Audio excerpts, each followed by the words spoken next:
principaux nanga. Ya ya ya ya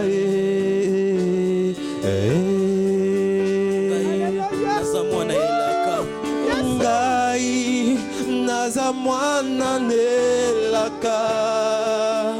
Ya ya ya ya bakolonga ngai te. Ngai bakolonga ngai te. Ya ya ya ya nayebi kombo na ngai.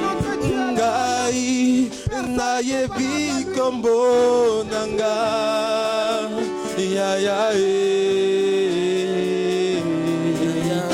ya ya nakosuka millionnaire. Ngai nakosuka millionnaire. Ya ya ya ya lelo za mokolo na ngai. Lelo eza mokolo na ngai. Ya ya ya ya lelo za mokolo na ngai. Lelo eza mokolo nanga. Ya ya ya ya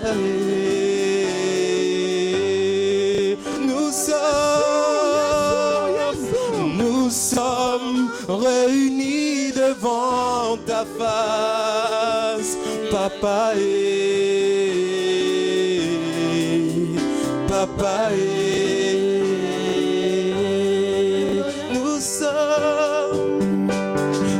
nous sommes réunis devant ta face, papa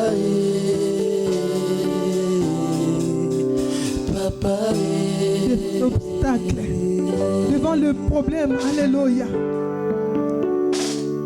David a dit alléluia à son père. Il est le même hier, aujourd'hui. Il est le même éternellement chantant. Il est le même hier, aujourd'hui. Il est le même éternellement. Il est le même hier, aujourd'hui. Il est le même éternellement. Il est le même, Jésus est le même hier, aujourd'hui. Il est le même éternellement. Je vais chanter pour Jésus. Il est le roi dans ma vie de tous les jours. Il est le roi. Et sa victoire m'appartient. Désormais, Avec toi Jésus je régnerai à jamais. Oui, je vais chanter pour Jésus. il est le roi. Dans ma vie de tous les jours. Il est le roi. Sa victoire m'appartient. Désormais, avec toi Jésus, je régnerai à jamais. Oh, je vais danser pour Jésus.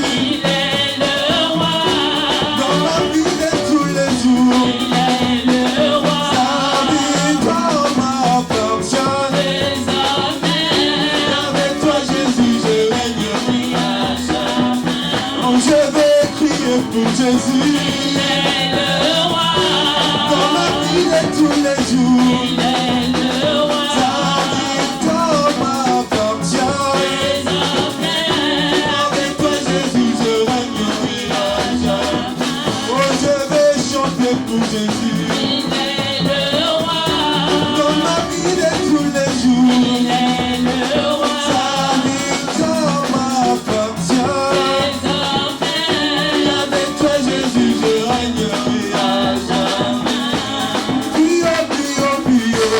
Jésus est plus haut. Pio,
est plus haut. Jésus est plus haut. Plus bas, plus bas, plus bas. Piétinez, Satan, piétinez. Satan est plus bas, plus bas, plus bas, plus bas. Satan est plus bas. Plus bas, plus bas, plus bas. Satan est plus bas. Jésus s'est levé. Satan est terrassé. Jésus s'est levé. Satan est terrassé. Jésus s'est levé. Satan est terrassé. Jésus s'est levé. Satan est terrassé. Jésus s'est levé. Satan est terrassé. Mon Dieu s'est levé. Satan est terrassé. Jésus s'est levé. Satan est terrassé. Jésus s'est levé. Satan est terrassé. Le dernier dimanche de la fin de l'année, Père, qu'est-ce que tu aimerais que je puisse donner comme message à ton peuple? Il y a une pensée qui est venue en moi, puisque j'ai aussi mes enseignements que je donne régulièrement. Et il y a un enseignement qui m'est venu dans la pensée. Dieu, j'ai senti comme si je pouvais vous parler de la vision. Amen. Vous savez, chaque homme de Dieu qui a peur dans le ministère, Dieu lui donne une vision. Amen. La vision, c'est la direction que le Seigneur donne à ton serviteur pour conduire son peuple. La vision, c'est le langage de Dieu à son peuple. La vision, c'est les directives que Dieu donne à son oint pour diriger, pour présider, pour conduire le peuple qu'il lui a donné. Et un homme de Dieu qui n'a pas de vision, il n'est pas appelé dans le ministère. Amen. Parce que si tu dis réellement que tu as été appelé par Dieu, il faut que tu aies la vision. Et quand vous êtes dans une assemblée, il faut que vous connaissiez également la vision de l'homme de Dieu qui vous conduit. Puisque si vous connaissez la vision, vous allez être derrière lui pour le soutenir afin qu'il arrive à accomplir cette vision. Est-ce que vous m'entendez? Et le pasteur de lui-même, il ne peut rien faire. Mais le pasteur a besoin du peuple que Dieu lui donne pour le soutenir dans son appel pour qu'il arrive à accomplir la vision que Dieu a placée en lui. Donc, tel que vous me regardez, tel que vous êtes là, vous tous, quand vous venez dans une église locale, vous êtes tous indispensables. Et si vous avez des potentiels, vous devez les mettre au service de l'église pour que cette église aille de l'avant. Vous ne venez pas dans une église pour vous asseoir seulement comme ça. Vous venez dans une église, c'est pour que vous ayez également votre part de responsabilité dans cette assemblée pour que l'œuvre de Dieu aille de l'avant. Si nous faisons d'autres travaux pour nous-mêmes, mais pourquoi pas servir celui qui nous a appelés? Amen. Parce que celui qui nous donne le souffle de vie. Et quand tu viens dans une église, il ne faut pas seulement venir, ma sœur, tu viens le dimanche, après le culte, tu rentres chez toi à la maison. Non. Si tu viens dans une église, il faut que tu sois une bénédiction pour cette assemblée. Il faut que tu sois une bénédiction pour l'œuvre de Dieu. À tous les peuples qui me regardent dans le monde entier, aujourd'hui c'est le dernier dimanche de l'année 2014. Et chaque assemblée va faire le bilan de l'année.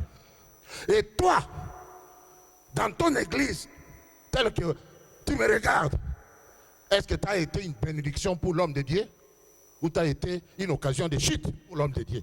Est-ce que tu as été une bénédiction pour cette œuvre de Dieu? Ou tu as été un obstacle pour que l'œuvre de Dieu aille de l'avant?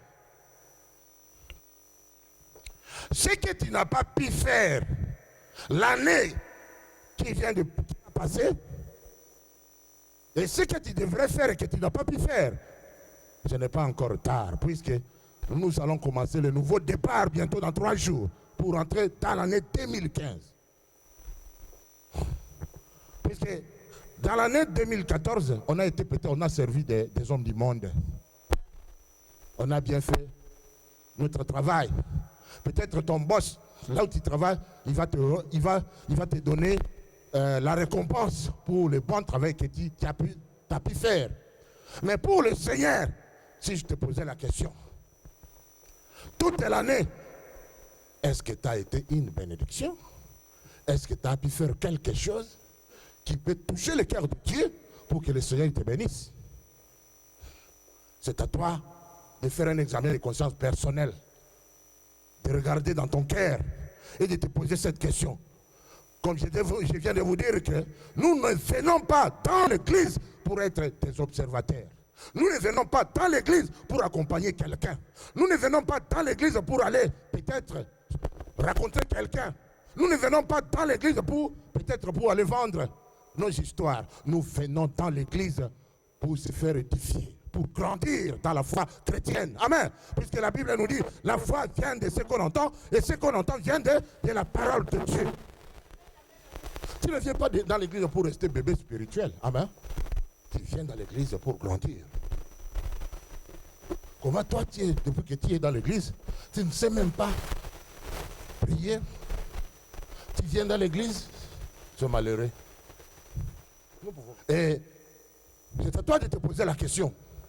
Comment tu as pu te comporter au courant de l'année 2014?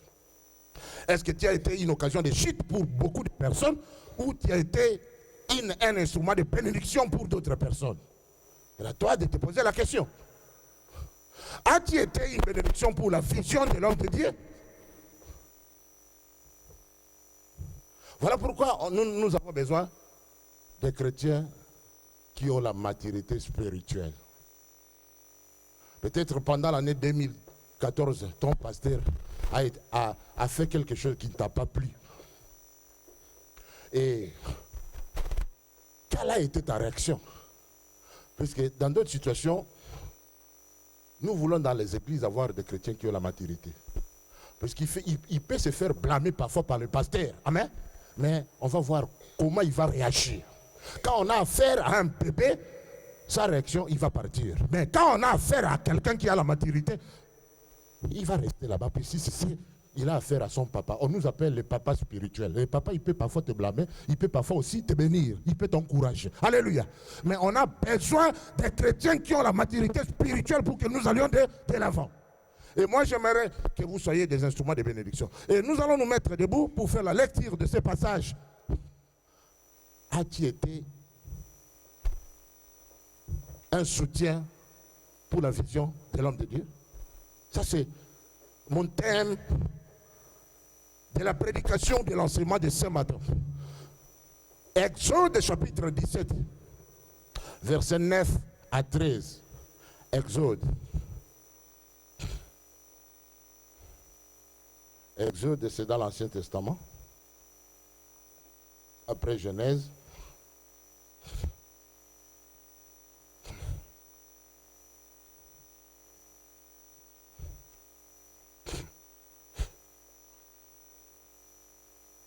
Oui, quelqu'un, s'il est là, nous allons le suivre pendant qu'il fait la lecture. Merci, maman. Adeline. S'il vous plaît, vous pouvez encore reprendre, maman. Tout le monde est là? Bon, on vous attend une minute. Vous êtes là? Exode 17, 9 à 13.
Vous aviez lu jusqu'à 13.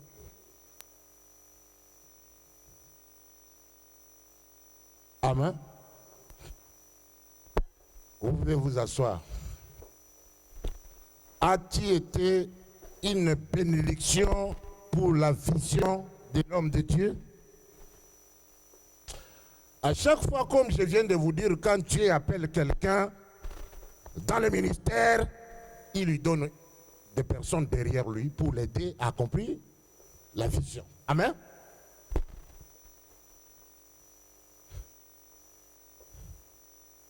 Et vous venez d'entendre cette histoire.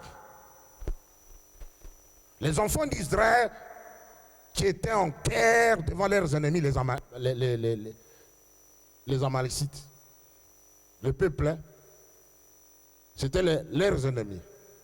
Ils étaient en combat contre eux.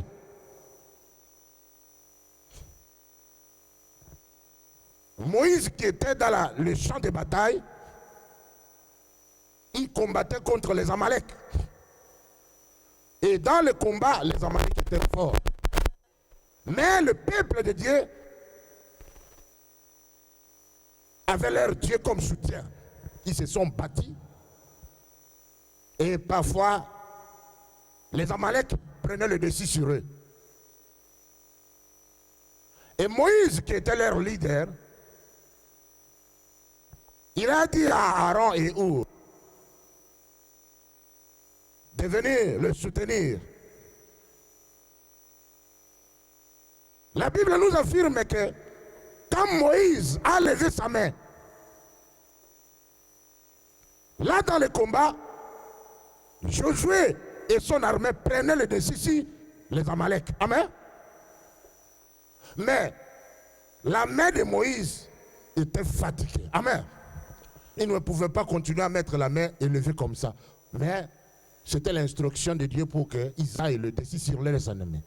Que sa main devrait toujours rester étendue pour que leurs ennemis soient mis en déroute. Amen. Mais quand la main de Moïse s'est fatiguée, qu'est-ce qui s'est passé? Il a demandé à Aaron et à Hur de tenir sa main pour que la victoire soit toujours de leur côté. Et quand il soutenait sa main, la Bible nous affirme, tel que nous venons de lire, que là dans le camp des ennemis, il y avait la débandante. Gagner la bataille. C'est une illustration que je voulais vous expliquer dans ma prédication d'aujourd'hui. Pour vous, Moïse là, c'est qui? Qui représente Moïse? Moïse, c'est l'homme de Dieu qui a reçu le mandat de la part de Dieu. Et Aaron et Hur, et ils représentent qui? Ce sont des fidèles dans l'église. Donc le bâton là, Dieu a appelé Moïse, il lui a donné son bâton de commandement pour qu'il conduise le peuple juif. Mais pendant la guerre, sa main devrait être toujours étendue pour que là dans le camp, les Juifs qui combattaient remportent la victoire. Mais à un certain temps, sa main s'était fatiguée.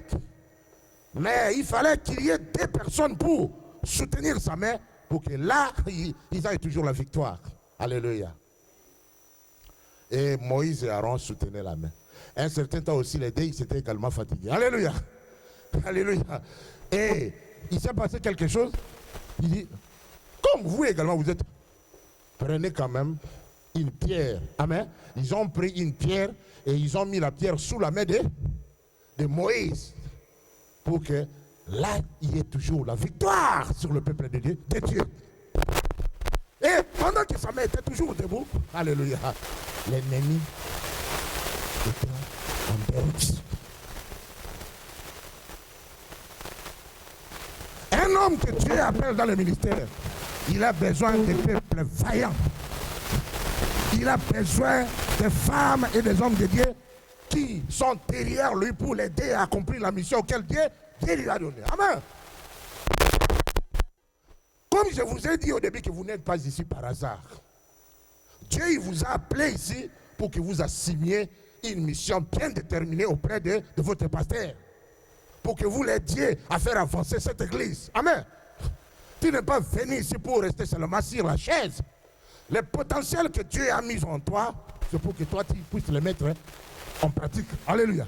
Pour qu'ensemble, puisque ça ne sera pas seulement de moi-même, mais ensemble, nous puissions bâtir cette œuvre pour la gloire de Dieu. Dites avec moi, j'ai aussi ma part de responsabilité pour l'avancement de cette œuvre. Est-ce que vous m'entendez?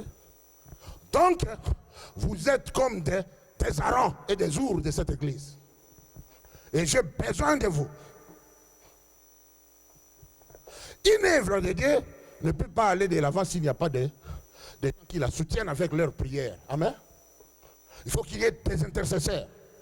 Ceux qui sont derrière pour prier, pour aider l'homme de Dieu à bâtir l'église. Parce que de lui-même, il ne peut rien faire. Mais avec votre aide, il peut faire de grandes choses pour la gloire de Dieu. Est-ce que cette année, peut-être tu viens d'arriver ici il y a un mois, même si tu arrivais 2 semaines passées, mais tu veux faire la distinction. Amen. Tu as été avec l'apôtre Ben pendant toute l'année. Est-ce que tu m'as donné ta main d'association pour que nous bâtissions cette œuvre? Qu'est-ce que tu as déjà fait? Est-ce que tu parles de Sion à l'extérieur? Est-ce que tu invites les gens pour qu'ils viennent en ce lieu? Tout autour de toi, il y a des gens qui ne connaissent pas Dieu. Tout autour de toi, il y a même des chrétiens, il y a ceux qui ne viennent pas dans les églises, ils restent chez eux à la maison. Mais c'est à toi d'en parler.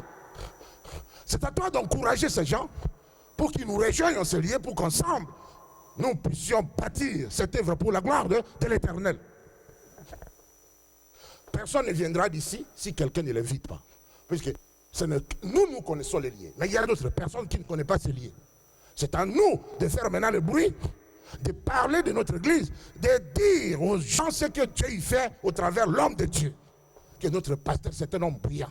Notre pasteur, quand il prêche, il y a des choses qui se passent. C'est à vous de parler. Et les gens maintenant, ils seront curieux de venir voir les choses qui se passent en ce lieu. Alléluia. Est-ce que vous m'entendez?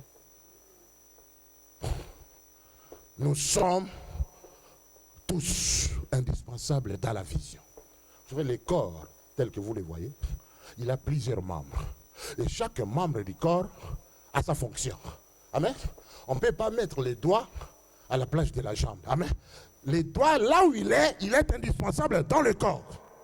Les cheveux, on ne peut pas les prendre pour les mettre quelque part ailleurs dans le corps. Et les cheveux restent là. Alléluia. Et ils assument leur fonction là où ils sont. La tête. Donc, ne te minimise pas. Ne te disqualifie pas. Ne dis pas que moi je ne peux rien faire. Moi je ne connais rien. Moi je ne sais pas parler. Moi je ne sais pas prier. Mais c'est à moi de te former. Alléluia. Tu as été une bénédiction pour beaucoup de choses. Mais pourquoi ne te fais pas star pour les choses de Dieu? Moi, j'ai des sœurs dans l'assemblée qui sont fortes. Vous savez, une église, si vous avez même 3 mamans, 4 mamans, 5 mamans, c'est une église bénie. Amen. Et dans cette église, nous sommes plus que 20 mamans. Amen. Mais si ces mamans-là, alléluia, comprenaient ce qu'elles devraient faire en ce lieu, alléluia, nous allons faire de grandes choses pour la gloire de Dieu dans cette église. Vous savez, Jésus, dans le ministère, Jésus, dans son ministère, il n'avait que des femmes tout autour de lui. Amen. Et ce sont ces femmes qui l'aidaient. Tu peux nous lire dans Luc, chapitre 8, verset 1. Ces femmes-là, elles ont assumé un rôle beaucoup indispensable dans le ministère de Jésus. Jésus n'était pas entouré de femmes. Jésus il n'était pas entouré de...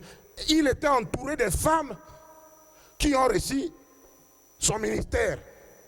Et ces femmes se sont décidées de rester à côté de lui pour l'aider à assumer la mission que Dieu lui avait donnée sur la terre. Oui, ma sœur, tu nous dis, jusqu'à 3. Écoute, écoute la parole de Dieu.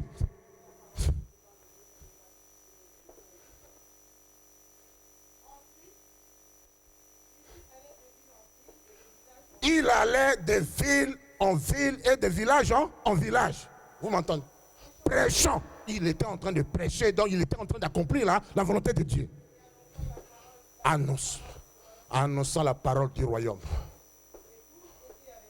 Qui était avec lui? Les 12. Donc les 12 disciples, ils étaient avec lui, et quelques femmes, au pluriel ou au singulier, ils étaient, donc elles étaient nombreuses, et quelques femmes. Toutes ces femmes-là, elles étaient délivrées dans le ministère de Jésus. Elles étaient guéries de beaucoup de maladies. Oui, tu te limites là-bas. Oui, non, lis encore. Non, reprends avant, monte un peu dans le verset. Toutes ces fois. Oui. Oui. Oui. Oui.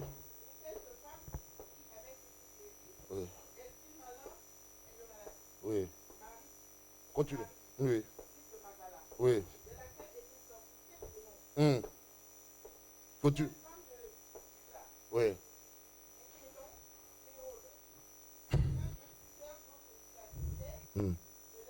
Qui l'assistait de quoi? Qui?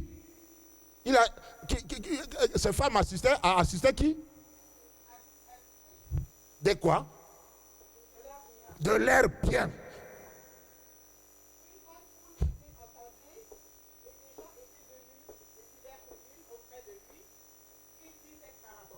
Tu te limites là-bas, ma sœur Georgette. Vous aviez entendu que quand Dieu appelle quelqu'un, la personne doit avoir des hommes forts à côté de lui pour l'aider à accomplir la mission que Dieu lui a donnée. Lui-même, Jésus, qui était le maître, à côté de lui, il avait des femmes d'affaires. Toutes ces femmes-là qui étaient délivrées là, il y avait même d'autres femmes qui possédaient, qui étaient des femmes d'affaires avec beaucoup d'argent. Et ces femmes-là, elles sont restées à côté de Jésus pour l'aider à aller annoncer la bonne nouvelle. Amen. Donc, quand Dieu appelle quelqu'un, il faut qu'il y ait des gens à côté de lui. Puisque de moi-même, je ne peux rien faire. Amen. On a besoin de vous. Ces femmes-là assistaient Jésus avec leur bien, c'est-à-dire avec leur argent. Amen. C'est quand quelqu'un vient vous dire qu'on ne donne pas l'argent dans l'église, c'est une personne qui se disqualifie dans le ministère. Amen. Puisque l'évangélisation, l'évangile que nous prêchons est gratuit, mais l'évangile, pour aller prêcher, ça demande de l'argent. Est-ce que vous m'entendez? Et si vous n'avez pas de partenaires qui vont vous soutenir, comment vous allez faire de l'homme de Dieu tandis comme ça pour que nous faisions de grandes choses pour la gloire de Dieu ici dans cette église? On a besoin de vaillants. Tenez-moi la main. Oui, vous deux. Vous deux. Ouais, je suis maintenant. Amen. Oui, moi je me repose maintenant, mais ce sont elles qui font maintenant le travail.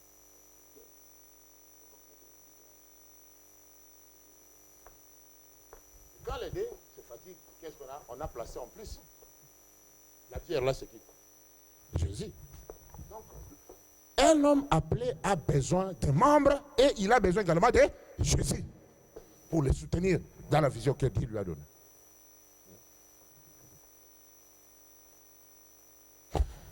Parce que c'est lui-même, il est le boss, celui qui nous a appelés, il nous donne la force, là, l'énergie pour travailler. On va voir la différence. Alléluia.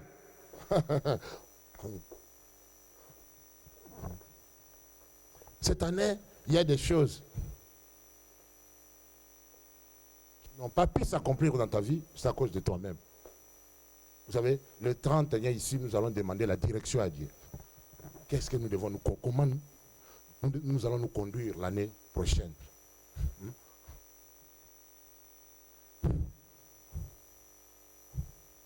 Peut-être toute cette année, tu étais dans la débauche. tu faisais n'importe quoi. Tu fumais, tu prenais la boisson. Ton corps était devenu le temple du diable. Or que nos corps doivent être le temple de Dieu. Amen. On a pu faire n'importe quoi. Et voilà, on a eu des échecs et des échecs. Le bas et le bas. Alléluia. Mais quand nous allons commencer le mois de janvier, décide-toi de prendre Dieu au sérieux. Quand il le prend au sérieux, alléluia, lui également, il va faire de même pour toi. Au lieu de venir à Dieu, toi, tu vas fréquenter les marabouts, les féticheurs. Peut-être quelqu'un qui te parle, tu as peut-être une chaînette de magie qui te procure bonheur, mais ça va t'amener dans le tombeau. Alléluia. On ne se manque pas de Dieu. Ce qu'un homme aura semé, il va le moissonner. Est-ce que vous m'entendez? Nous allons prier pour que l'année prochaine, tu te maries. Moi, j'aimerais bénir les mariés ici. Amen. Ce n'est pas la volonté de Dieu que tu puisses dormir dans un grand lit seul. Amen. Dieu aime que tu sois avec quelqu'un. Et tu dois revendiquer ton mariage au nom de Jésus. Puisque cela est dans la volonté de Dieu. Mon message de ce matin est un message d'interpellation. Puisque tu ne viens pas dans une église pour t'asseoir. Et tu ne viens pas dans une église pour venir seulement chaque dimanche. Amen. Or que nous rencontrons ici le mercredi pour les enseignements bibliques. Et nous sommes également le vendredi pour préparer le culte à l'intercession. Mais quand toi tu viens seulement le dimanche, ce n'est pas la bonne manière pour toi de soutenir l'église. Au moins que si tu travailles, là, nous comprenons. Amen. Mais même si tu travailles, le jour où tu ne travailles pas le mercredi, pourquoi pas venir ici, te réchauffer, soutenir l'église, ou le vendredi. Vous savez, le diable, avant de t'avoir, il va t'isoler petit à petit, et tu vas te retrouver dans ton coin seul et il te détruit. Amen. Il faut que tu sois ensemble avec les autres. Là où il y a la chaleur. Toi, tu passes. L'année qui va commencer, tu dois te décider à revenir à Jésus. À te confier à 100% pour le Seigneur. Puisque Dieu a besoin de toi. Mets-toi derrière un homme de Dieu et à servir ton Dieu. Les biens que Dieu t'a donnés, l'argent que Dieu t'a donné, un jour tu vas le laisser ici sur la terre. Mais c'est bien d'investir cela dans le royaume de Dieu. Puisqu'il y a un livre de souvenirs. À tout moment que nous faisons du bien ici sur la terre, Dieu écrit cela dans son livre. Amen. Investissons dans la banque du ciel. Là où les abeilles n'arrivent pas pour tout détruire. Est-ce que vous m'entendez? Dites avec moi, je suis béni. Je soutiens l'apôtre Ben dans la vision que Dieu lui a donnée. Peut-être l'année écoulée ici, tu n'as rien fait, mais l'année qui va commencer, je verrai. Vous savez, moi, j'ai l'habitude d'aller. Et tu me laisses aller tout seul, Seigneur, te glorifier. Je t'en supplie, touche le cœur de cet enfant. Touche le cœur de tous les enfants que tu m'as donnés, Seigneur, pour que nous puissions, n'est-ce pas, aller glorifier ton Saint-Nom, Seigneur. Touche le cœur de mon enfant. Dieu m'a répondu, je vais te montrer ma grâce, ma gloire avant la fin de cette année. Je vais amener ton fils avec toi. Il est là présent.